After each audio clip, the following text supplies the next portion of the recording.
Hi, I'm Judith Dreyer. Thank you for joining me for this podcast series, The Holistic Nature of Us. My intent is to take us, you and I, into a better understanding of the concepts behind our holistic nature and how that ties directly to the holistic nature of the world around us. How can we connect the dots in practical ways that we are nature and nature's in us? I will be featuring authors and educators, practitioners, and others whose passion for this earth helps us create bridges. We'll see what's trending, what's relevant to our world today, not just for land use, but to connect the dots between ourselves and nature. It's time for practical action and profound interchange so our natural world is valued once again. Today I'm delighted to introduce you to Dan Blanchard. He is the best-selling author, an award-winning speaker, and an educator, as well as a two-time Junior Olympian wrestler and a two-time Junior Olympian wrestling coach.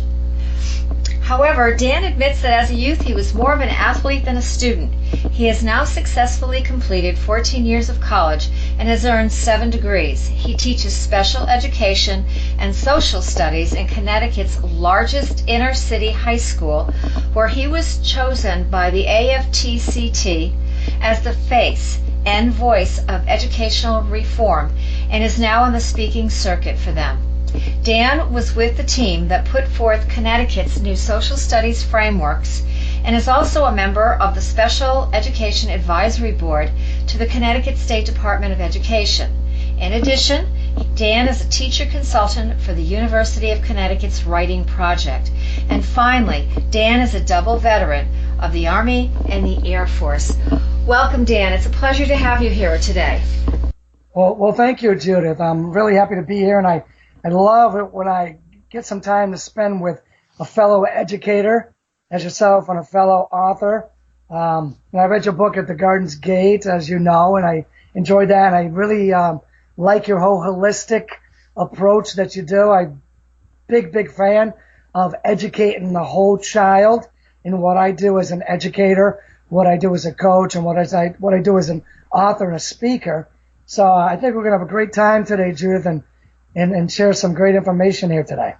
Oh, I think so too. Dan is the author of a book, The Storm, Granddaddy's Secrets, and I know he's got several projects that are being born from that one effort that he actually, a dream he followed through on, a dream he made happen, and now he is an award-winning speaker. And I'm delighted to have his expertise and his experience here today. And so the question I asked Dan is, can we use the holistic model to grow better men? Absolutely.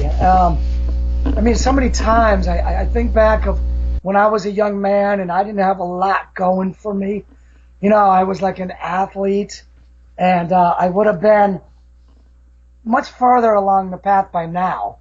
You know, I would have succeeded a lot easier if I was a little more holistic and a little more well-rounded, you know, in things like such. I wasn't a good student, but if I was like a good student, if I had great social skills, if I was a good athlete, you know, and if I had, let's say, a good creative imagination, creative genius, I could have definitely been well more holistic, more balanced, and I would have done really well. So when I think back about myself, just being a young man, and I think back about where I did have success, I had success in sports.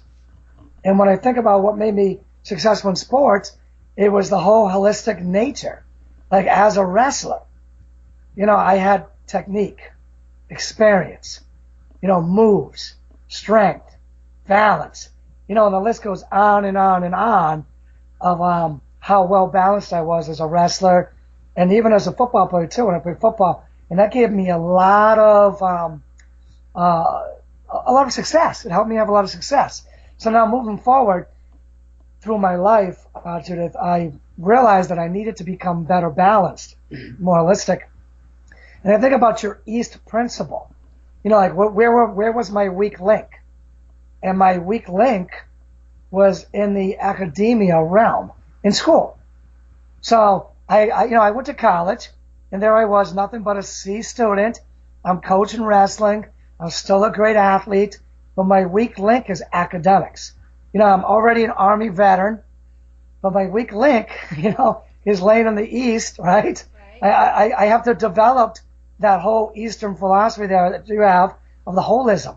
I got to develop my academics. So I just charge full speed into college life, and I'm going to develop myself. I'm going to read books. I'm going to develop myself academically every which way I can. So now if we fast forward, Judith, to like all these years later, I see teachers that have the content. Academically, they're there. But what are they missing? What's their weak link? Their weak link may be that they're forgetting that they're in a people business. They're forgetting that people come first, students come first. Their weak link is that they're not focusing on their social skills with their students. They're so caught up in content being king that they forget that we're in a people business, and their weak link is that they need to work on their social skills and people skills, and they need to work on their relationships with the students. And going up the ladder, the administrators, they need to work on their relationships. Their weak link is their relationships with their teachers. They may know their data. They may know their content. They're strong there. But where's their weak link? They're not thinking holistically. They're thinking, well, data. That's not good enough. That's not good enough. They got to work on their weak link out of the East and work on their social skills, people skills, relationships. You have to be well balanced in this world, regardless of what your profession is. You just can't be driven by the science of your profession, the data of your profession, or the content of your profession. You need to definitely think, in Eastern terms of where's my weak link? How can I be more holistic? How can I improve the holism of what I do? And if you do that, then you too can become a champion in your field. So do you feel, for my listeners, what Dan is referring to is I have a medicine wheel, the 4 directions that I base all my podcasts on. And not all speakers need to speak or to address to every principle on the wheel. But Dan and I have talked ahead of time. And so for my East, we're talking about holism. And the basic principle is every part affects the whole. And if one part is weak, the whole part has a weakness within it. And I think, Dan, as an educator, you've had great insight into not just your own development, but what you see as a problem in the school system where the weak links are. And you are becoming a spokesperson in Connecticut to try to create remedies, to try to make them stronger in sense. But can you tell us a little bit in the classroom how you apply that? What do you see as the weak link in a child and how you might approach that? And we're talking about men today too. So what do you see as the weak link amongst our young men? Well, in today's virtual world and text and computers and video games and all that, our kids are really lacking social skills. There's no doubt about it. They don't know how to look in the eye and shake your hand.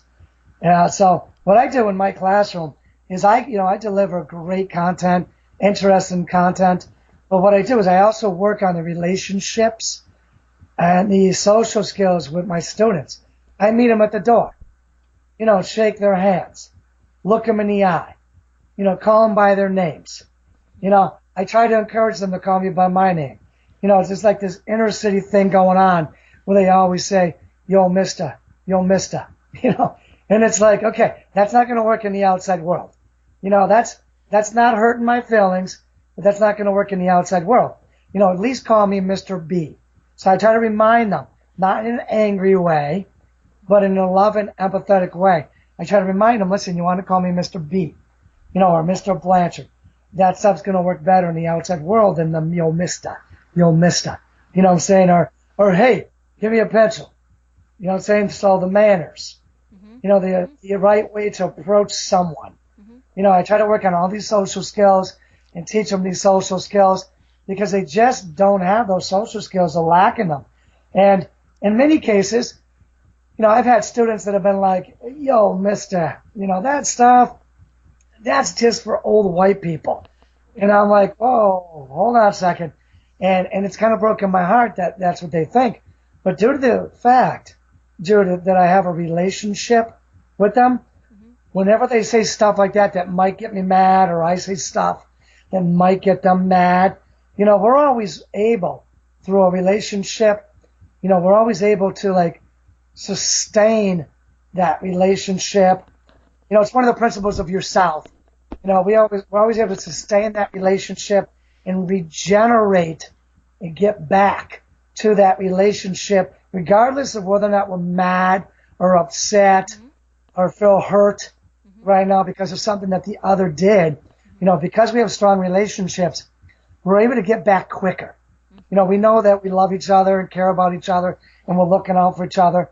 So we're able to get back quicker to the original state of our relationship and able to sustain, that progress that we're trying to develop in the classroom. So, through some of these things, I think we're able to make a lot of progress. Do you have a story? Because I think that would be so heartwarming as a teacher to have somebody come in with a little bit of attitude, because you teach high school. That's where the attitude is really obvious.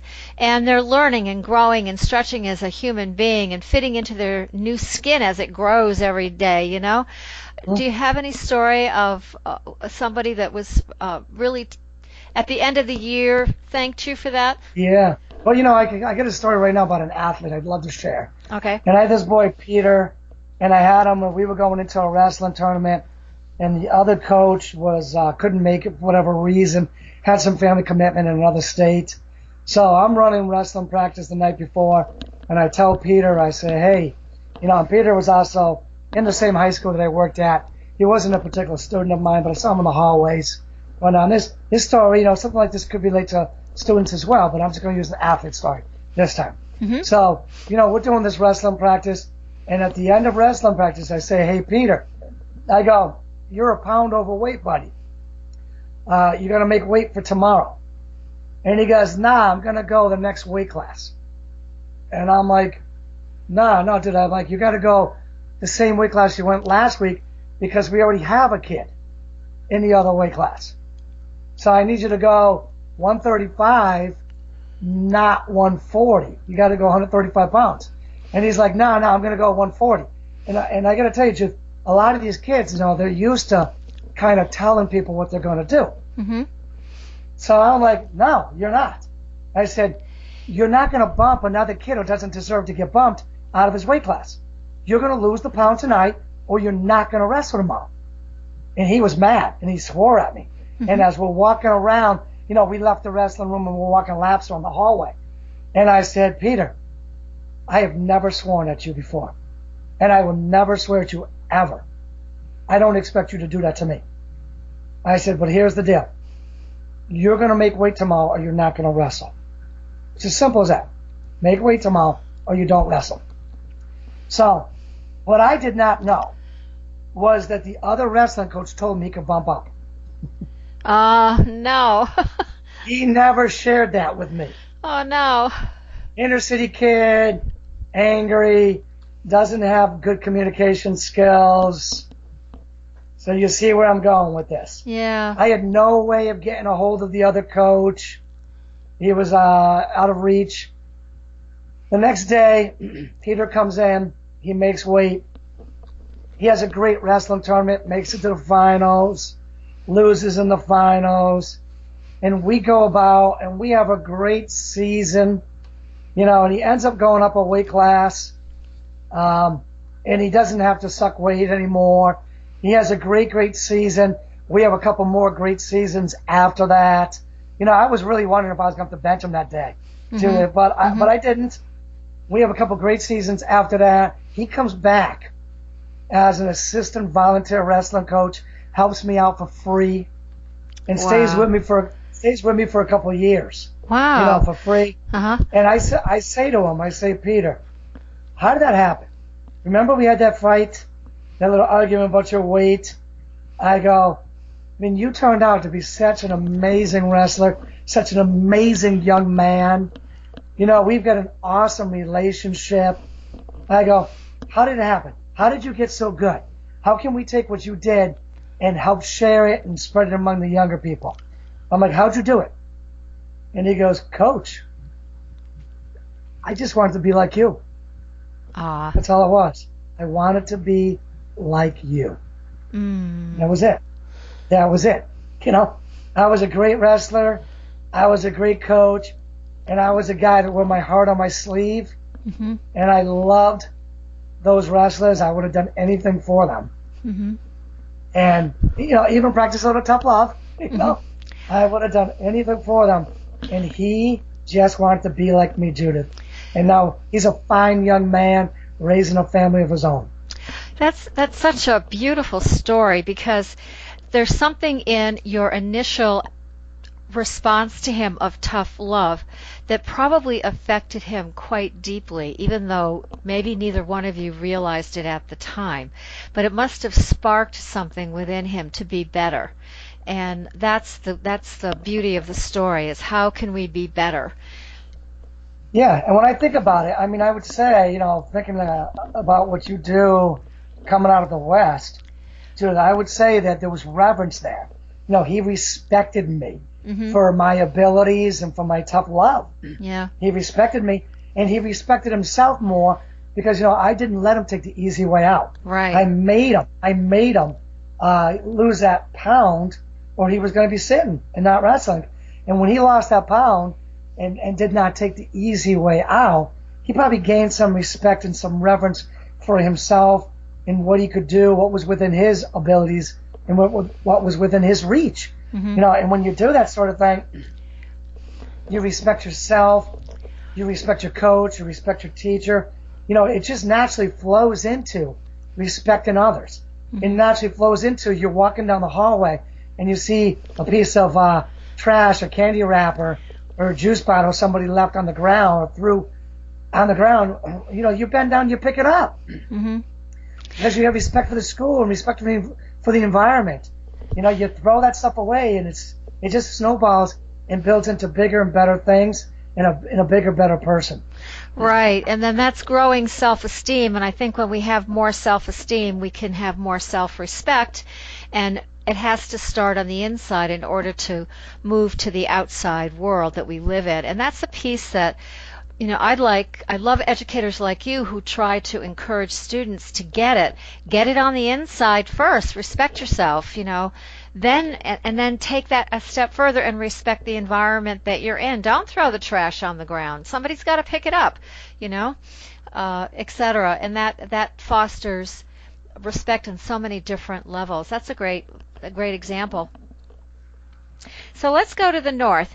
I'm a big one on nature's intelligence and how we can learn from her. I'm learning so many exciting things around the world about the innovations that people are making. But again, we're not taught that there's an intelligence in nature. We're taught the facts about nature, but we're not taught about the intelligent operating system that exists within nature. Do you see that happening amongst your students at all? Oh, you no doubt. They're having less and less nature time, less and less time outside. You know, I always encourage my kids, I'm like, you got to get outside and throw the ball around in the backyard. Minimally, you got to do at least that. And I know that's maybe not the true nature of being outside in your backyard or throwing the ball around, but do it. You know, you got to get in shape. Go for a nature run. When you run on the street, you know, that constant pounding on your joints, on your knees and ankles, it's not good for you. Get out there and run in nature or do a nature trail run where your foot lands slightly different every time you put it down on that softer surface, and different muscles are stressed in a more natural manner than the pounding on the curved street that lets water run off of it.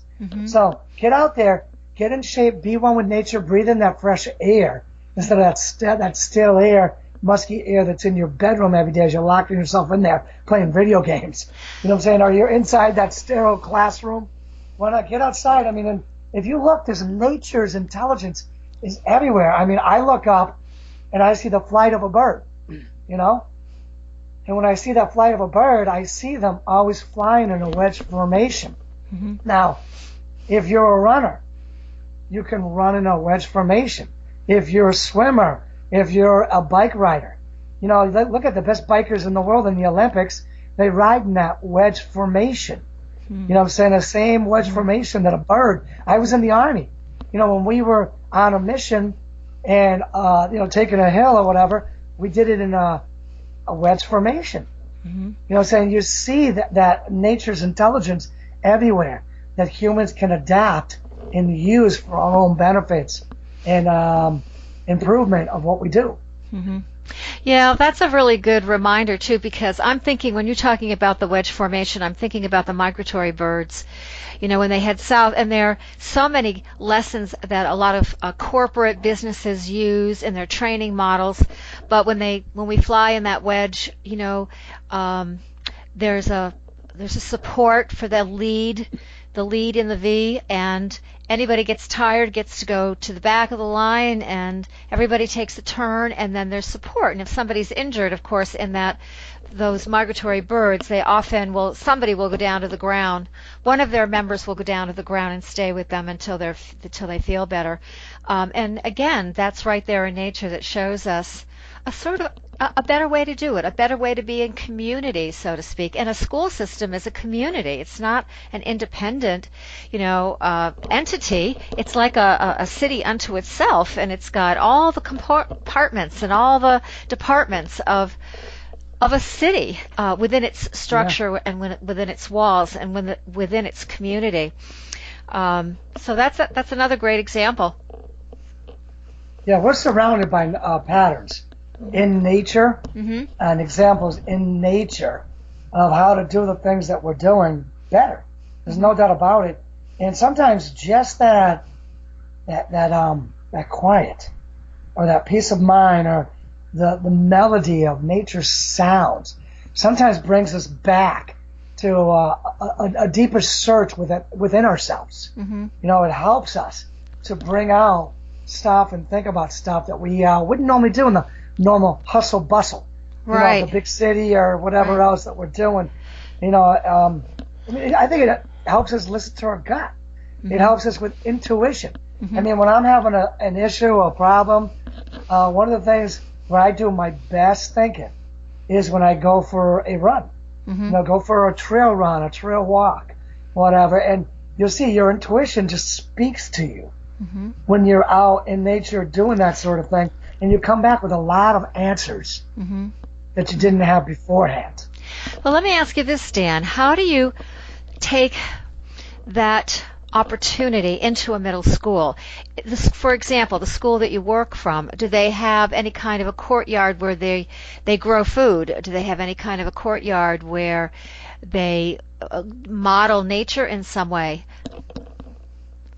Well, we over in my school district at New Britain High School, we've got a greenhouse up on the roof of our building. It's a huge building, so there's a lot of room up there. And I know a lot of other schools have similar things. So I would encourage all schools out there to find a way to, you know, create some kind of greenhouse to get your kids involved in some kind of agricultural component of their education.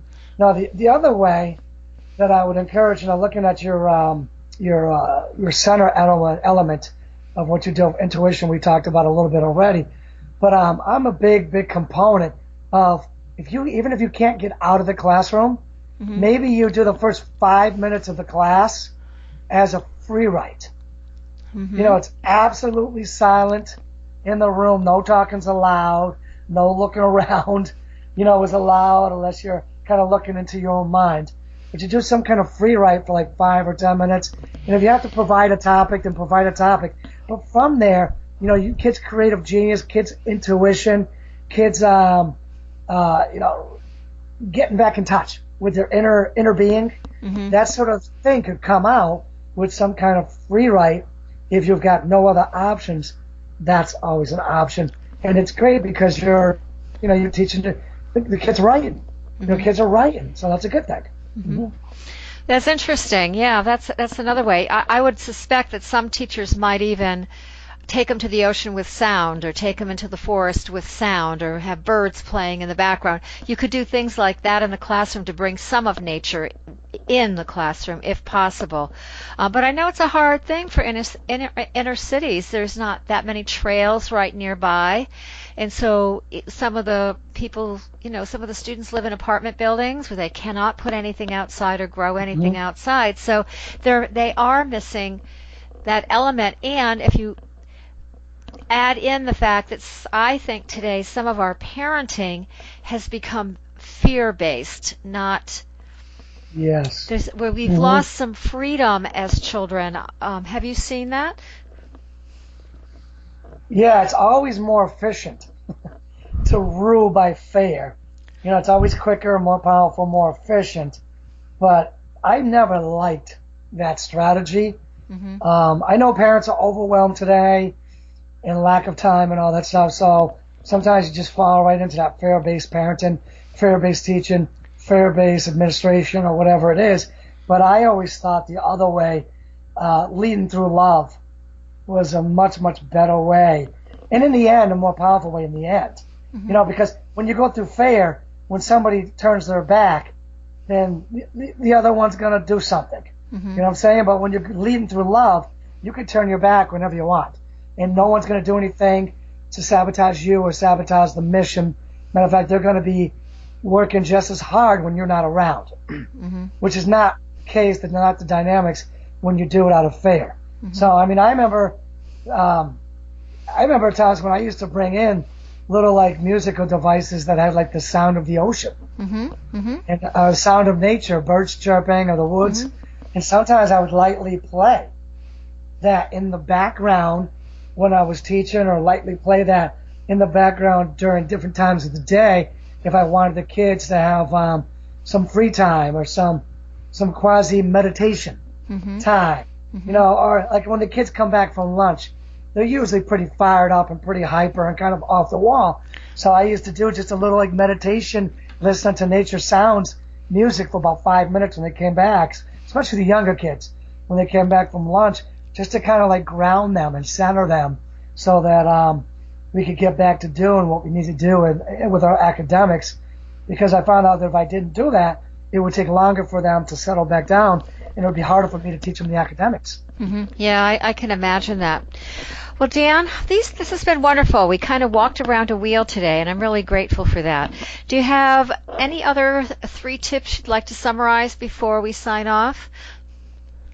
Yeah, I would say whenever you're working on yourself or even working on trying to help others, I would say always, always, always look for ways to improve the relationship. When you look for ways to improve the relationship, a lot of other things will fall into place. The other thing I would say is always look for ways to improve your communication skills. That young wrestler, if he had just communicated with me and not gotten mad and just communicated with me, that the other coach had given him permission to bump up a weight class, he could have saved us a lot of problems. And the fact that I communicated back with him in a really good way instead of one out of anger, that allowed us to go forward in our relationship. The third thing I'm saying is you always got to lead by example, and to be, which I did for that boy Peter when he said he just wanted to be like me. And the best way to lead by example is you got to always work on self-improvement. So you always got to be reading, talking to high-quality people, always be working on self-improvement. And then when you're working on self-improvement nonstop, you're becoming that higher quality person that people are going to want to mimic or emulate and become. So they're going to want to become that person that you are. And you're going to get people's respect and get people's friendships easier. People will engage with you quicker. So definitely work on those 3 things always. Your relationships, your communication skills, and your self-improvement. That's great. That's a great summary, because that you hit every point that you talked about today, which I'm really grateful for. So I'm inspired, and I love the fact of Dan's commitment to growing better men. I know in some ways our young men, there's myths about men. We have a lot of myths in our culture about men. They don't have emotions. they're tough guys, you know, they don't feel anything. And that's really so untrue. And Yes. Dan is working to bust up some of those myths and create, by example, and you never know where it's going to go or who is going to be affected by it, but he walks his talk is what I'm getting at in his classroom and on the coaching field, and also with his kids. Dan is the parents of 5 beautiful children. So again, inspiration and motivation. I love it. All right. Wonderful. Thank you, Judith. You're welcome. So I'm going to say goodbye for now. This is Judith Dreyer. I'm the author of At the Gardenscape book and blog. My book is available through my website, which is www.judithdreyer.com, as well as several distribution arms such as Amazon, Nook, Goodreads, and more. I'd like to remind all of you that a transcript is available for each podcast. Please like and share them. Let's get the word out and let's support each other. And remember, now is the time for practical action and profound inner change so we value our world again. Enjoy your day.